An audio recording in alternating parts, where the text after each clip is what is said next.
It's such a sad day to be a Resident Evil fan because, bro, I just discovered that Resident Evil 2 is in some trouble, folks. In fact, I go as far as to say that it's currently dying.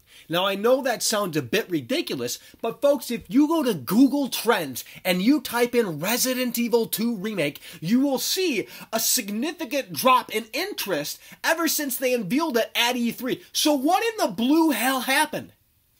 Interestingly enough, go back to Google Trends, type in Resident Evil 3 Remake, and literally there's more interest for that than there is Resident Evil 2. So how do we get to the point where it's like, oh my god, Capcom, you have to remake Resident Evil 2, you have to do it. And after years and years and years of the fans saying, oh my god, you gotta do that, they finally pull the curtain back at E3 and they're like, oh my god. You know, everyone's excited. Here we are a few months later and everyone's like, what is this? You know, they showed that Claire footage off, and bro, I'm gonna be honest with you guys, I was bored out of my skull. I couldn't even finish it.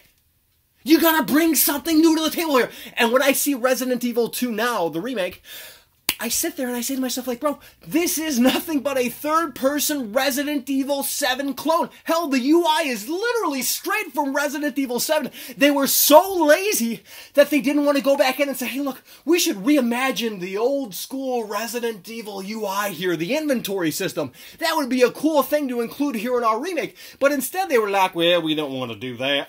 The gamers love Resident Evil 7, and they're going to love this, you know? It's like the only thing they did to kind of appease the old-school fans, to cater to the old school fans, is like, hey, if you pre-order our game, you get the classic soundtrack. And it's like, bro, why do I have to pre-order? That should have been there on the disc day one. But here we go again. It's the same old thing with these games. It's like, you know, they show you one thing, it looks cool, and then they keep showing and showing and showing, and it's like, I don't even care anymore. I mean, I don't even care anymore, and it's so sad. It's so sad because I was way up here. I was so excited about this game. I was really looking forward to this game. And now here we are months later, removed from E3, and I'd rather see a Resident Evil 3 remake. I really would. This looks like it brings nothing new to the table. This looks like it's just Resident Evil 7 over in a new sort of way. Again, third person.